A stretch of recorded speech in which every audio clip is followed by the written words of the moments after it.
You know, you really wouldn't put a heavyweight boxer in the ring with a chess grandmaster. No, I mean, that would be a complete disaster. Right.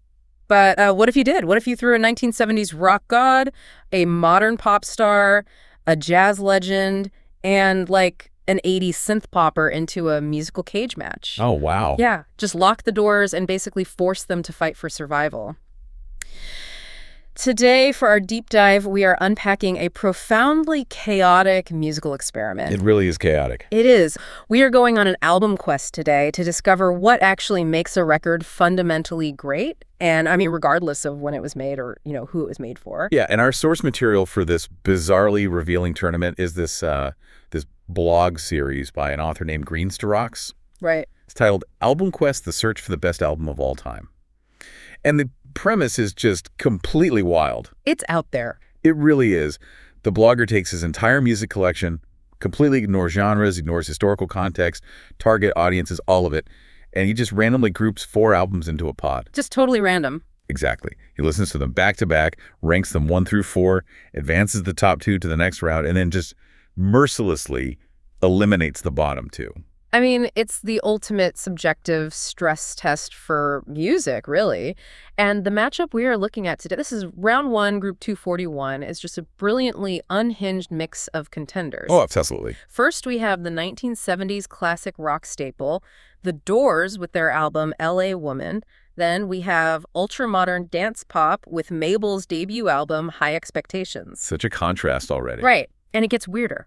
We have a pristine piece of jazz history with Nat King Cole sings the George Shearing Quartet plays. A classic. And to round it all out, an 80s synth-pop best-of compilation with Howard Jones's What Is Love? I mean, talk about a lack of a shared baseline there. They aren't even playing the same sport, let alone the same game. Okay, let's unpack this, because looking at this random grouping, the ones who survived this round, the ones who took first and second place, they actually tell us a massive amount about the underlying mechanisms of auditory art. They really do. So let's step right into the winner's circle.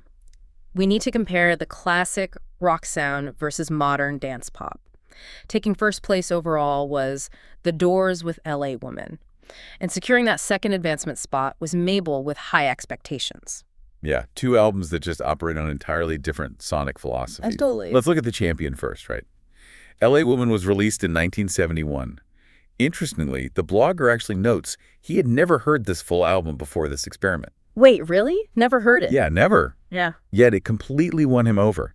He highlights its bleazy undertones, the solid production, and just the highly accomplished musicianship across the board. Yeah. But the real anchor point of this record's success, the thing that holds it all together, is Jim Morrison. Right, absolutely. But let's talk about why Morrison's vocals work so well here. Okay. Because the blogger describes them as mesmerizing and deep, conveying this incredibly, world-weary personality. Yes, very world-weary. Musically, Morrison is using this baritone delivery that often drags just slightly behind the beat, and that slight rhythmic delay, combined with the vivid, cynical lyricism on tracks like The Changeling or Love Her Madly. Well, great tracks. Yeah, it creates this almost mechanical sense of exhaustion. It's not just a guy singing, it's a guy physically sounding like he's lived 1,000 lifetimes in the seedy underbelly of Los Angeles. That's a crucial distinction, actually. And the instrumentation backs that up perfectly. It really does. If you look at the title track, L.A. Woman, or the famous Closer, Riders on the Storm, you have Ray Manzarek's electric piano and Robbie Krieger's guitar just locking into these tight, repetitive, almost hypnotic grooves. Yeah, hypnotic is the perfect word. It feels deeply grounded. It's aged, absolutely. But the acoustic space they recorded in gives it this organic, undeniable groove that instantly commands a room. And then, you pivot to the complete opposite end of the audio spectrum with our runner-up, Mabel's High Expectations. Total whiplash. Yeah. Total whiplash. And again, an album the blogger had never heard before. This is ultra-modern sounding dance pop. He heavily compares it in the blog to Dua Lipa's first 2 albums. And the mechanics of modern dance pop are just fascinating when you contrast them with 1970s analog rock. Right. Mabel's album is highly compressed and flawlessly produced. Tracks like Don't Call Me Up and Mad Love. Mm-hmm. They don't rely on organic room acoustics at all. No, not at all. They rely on precision-engineered, synthesized bass lines, meticulously layered vocal tracks, and drop choruses that are literally designed to force physical movement. Yeah, you have to dance to it. Exactly. There is no dead air. It is a relentless, upbeat, ultra-glossy audio environment. But hold on, I have to ask, is this album quest actually proving which album is better? Or is it just proving that by stripping away all context, we are just rewarding whichever album has the most aggressive, attention-grabbing production? That's a valid point. Like, if you put a perfectly worn-in vintage leather jacket or let's say an acoustic guitar next to a bank of glowing high-tech synthesizers and blast them at the same time, the synths are going to win the volume war. Sure. Aren't we just judging apples and oranges based on who yells the loudest? What's fascinating here is that volume or aggression isn't actually what won the day. It isn't. No. If it were just about being loud or aggressive, Mabel would have beaten the Doors. But the Doors took first place. Right. Good point. The real metric of success here, and honestly the reason both these albums survived, is that they both instantly immerse the listener in a cohesive atmosphere. You mean like they establish a sonic contract with the listener and they just never break it? Precisely. It's all about world building. Mm-hmm. LA Woman promises you a smoky, bluesy journey through a gritty 1970s landscape. Every instrument, every vocal inflection, it all serves that specific world. Yeah. And Mabel's High Expectations promises you a high-energy, flawless, modern dance floor. It never breaks character either. Okay, I see what you mean. When you are doing an album quest, you are violently jumping between completely jarring sonic environments. The albums that win are the ones whose worlds are so strongly defined that they immediately pull you in and just force your brain to accept their reality. That makes a lot of sense, actually. The acoustic space of the Doors feels entirely authentic to the world it's trying to build, and the synthesized perfection of Mabel is the exact right tool for a club anthem. Exactly. But if world building is the key, what happens when an album builds a beautiful world, but the tour guide trips right at the exit? Oh man, then you end up with the heartbreak of our runner-up. Right. Let's move to the album that just barely missed the cut, landing in third place. And honestly, this one stinks. It really does. Because we are talking about a literal masterclass in vocals by a true musical legend, Nat King Cole. An absolute icon. The album is Nat King Cole Sings the George Shearing Quartet Plays. And we really have to talk about the physical medium here, because the blogger specifically listened to this on vinyl. Oh, that changes things. Yeah, he notes that the record was showing its age. There were audible pops and crackles throughout the playback. But what's amazing is how the human ear processes that, you know? The blogger stresses that the physical wear and tear of the vinyl didn't detract from the experience at all. Really? Yeah. Cole's perfect pitch and his vocal clarity, which he described as clear as a bell, they just cut right through the analog noise. That makes sense. Because our human brains are evolutionarily wired to prioritize the vocal frequency band, so Cole's voice essentially just floats above the crackle, like the warm crackle of a campfire, you know? That's a great way to put it. And it features absolute jazz standards, incredibly recognizable tracks like Let There Be Love and Fly Me to the Moon. The blogger actually admitted he feared this album would be a chore to sit through. Oh, wow. Yeah, especially compared to the more animated, aggressive artists in the group. Mm-hmm. But he found it delightful, compelling, and just musically flawless for the vast majority of the runtime. So, wait. If the vocals are a perfect pitch masterclass that transcends the physical decay of the vinyl, and the songs are legendary jazz standards, why is it sitting in third place? Yeah. It's a tough pill to swallow. Why did a flawless vocal performance lose to a modern pop debut? In the blogger's own poetic summary, Riders on the Storm stopped Nat King Cole from flying to the moon. Oh, wow. That's harsh. The downfall was entirely 100% about pacing. Pacing. Yeah. Right at the very end of the album, there are two specific tracks. There's A Lull in My Life and Don't Go. And the blogger found that these tracks suddenly became pedestrian. Really? They were bland. They dragged the tempo down right as the album was supposed to be wrapping up. Okay, I have to challenge this logic. I mean, isn't the way we consume music totally cyclical now? How do you mean? If I love an album, I put it on repeat, and the ending just bleeds right back into the beginning. Does a 2-minute lull at the very end of an album really matter if the first 40 minutes were absolute perfection? I get where you're coming from. It just feels incredibly harsh to penalize a 1960s vocal masterclass just because the final track wasn't an absolute showstopper. It sounds harsh, I agree, but if we connect this to the bigger picture, it makes perfect psychological sense. How so? It's classic recency effect. We don't remember experiences as a flat, objective timeline. Our brains disproportionately weigh the final moments of an event when encoding it into long-term memory. So just because the tempo dropped at the end, that drop in energy is what the brain filed away. Exactly. Think about it. When Mabel's album ends, the relentless, upbeat production leaves your brain flooded with adrenaline and dopamine. Right. You take your headphones off, and your final encoded memory is, wow, that was energizing.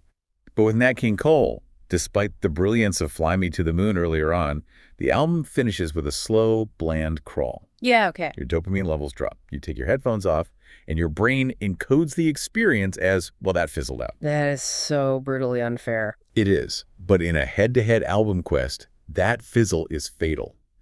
Nat King Cole could have been flawless for 40 minutes, but if he leaves you bored at minute 42, that boredom is the dominant memory. Wow. That really proves how incredibly critical pacing is in audio design. You can't just front-load your best material and hope the listener forgives a weak ending. No, you really can't. You have to aggressively manage their psychological state all the way through the finish line. Which brings us to the most dangerous trap in an album quest. Because if Nat King Cole was eliminated because his world fizzled out at the end, Yeah. our fourth-place finisher demonstrates what happens when the illusion is repeatedly shattered from start to finish. Yes. The fatal flaw of the compilation album. We are talking about fundamental inconsistency here.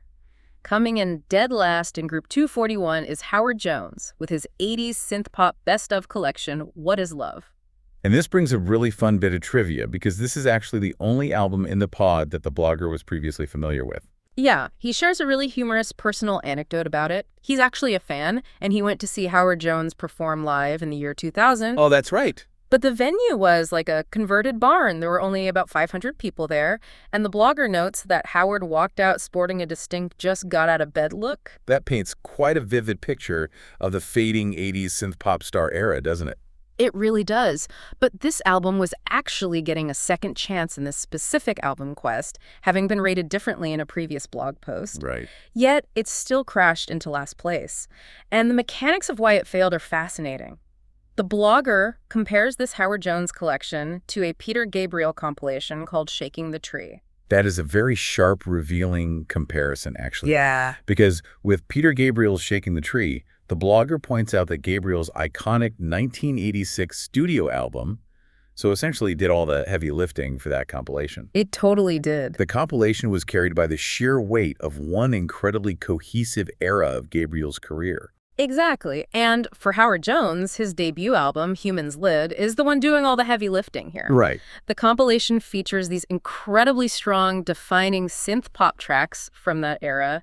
The title track, What Is Love?, Don't Always Look at the Rain, Always Asking Questions, and Hide and Seek. Classic tracks. Yeah.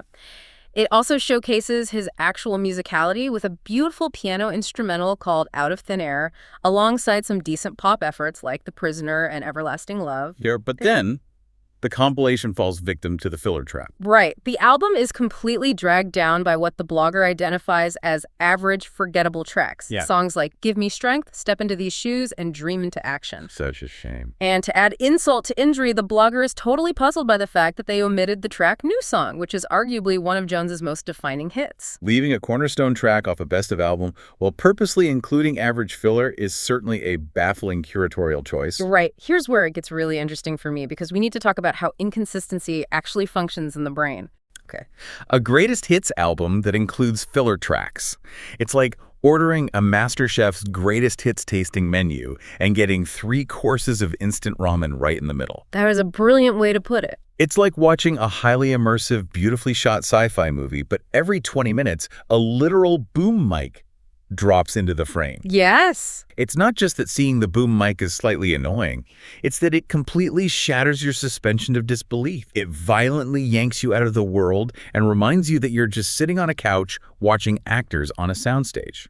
That is exactly the mechanism at play. And this raises an important question about the inherent psychology of compilation albums versus proper studio albums. Yeah. A studio album, like The Doors' L.A. Woman, was meticulously built as a single, cohesive statement. The artist is asking you to trust them on a guided tour. Right. But a compilation album is fundamentally just a playlist of isolated peaks. So when a filler track hits, it breaks that trust. Precisely. Every time a track like Gimme Strength comes on, the boom mic drops into the frame. It breaks the immersion. Wow. It reminds the listener that they are not actually on a journey. They are just listening to a disparate collection of marketing assets packaged together by a record label. That's a great point. In an album quest where you are desperately looking for a reason to eliminate a contender, Consistency matters far more than isolated brilliance. Because a truly great album is a world you step into. You can't have the scenery falling down halfway through the tour, no matter how beautiful the good scenery is. Exactly. Howard Jones's peaks were undeniably high. I mean, What Is Love is a brilliant track, but the valleys were too deep and too frequent to sustain the illusion. Exactly. And when you put all of this together, looking back at Green Starox's Round 1 Group 241 matchup, we've actually uncovered a rigorous, highly mechanical survival guide for what makes an album truly great, regardless of whether it's jazz, rock, or pop. Yeah, to survive an album quest, a record really needs to master 3 distinct pillars. First, strong, defining production that creates an unbreakable, immersive world. Right. You have to commit to your sonic signature, whether that's the bluesy, world-weary analog rock of the Doors or the hyper-compressed, upbeat gloss of Mabel's modern dance pop. Second, you need relentless, masterful pacing. Crucial. You have to actively manage the listener's psychological state right through the finish line, avoiding the recency effect of an end-of-album lull that tragically doomed Nat King Cole's flawless vocal performance. Then finally, rigorous consistency. You just must avoid the filler trap that sank Howard Jones. An album cannot just be a delivery system for a few radio hits. It has to be a unified, unbroken experience that never lets the boom mic drop into the frame. It's a ruthless set of criteria, really, but it perfectly separates a good collection of songs from a truly great piece of start-to-finish art. Which leaves me thinking about the very nature of how we consume music today. You know, in our era of algorithmic streaming, platforms feed us endless randomized playlists of single tracks. That's true. We are constantly jumping from a 1970s rock god to a modern pop star in our own headphones, entirely skipping the deep cuts and the carefully constructed pacing that artists agonize over. It's become an incredibly track-focused culture. We've essentially turned all of music into one giant, inconsistent Howard Jones compilation. We really have. So my final thought, and something for you to mull over the next time you put on your headphones, is this. In an age where the algorithm dominates and context is constantly stripped away, is the very concept of a cohesive, start-to-finish album dying? It's a big question. Or does the fact that we can still passionately debate the pacing of a 1960s jazz record versus the consistency of an 80s synth-pop compilation in an album quest prove that the art of the album experience is actually more vital to our musical souls than ever? It's a fascinating paradox. Do we really just want a randomized bucket of our favorite sonic snacks? Or do we still crave the immersive, guided journey of a carefully crafted menu? I know, I want the journey. Keep the boom mics out of my audio space. Absolutely. We'll leave you to ponder that as you step out of the musical cage match for today. Thanks for joining us on this album quest.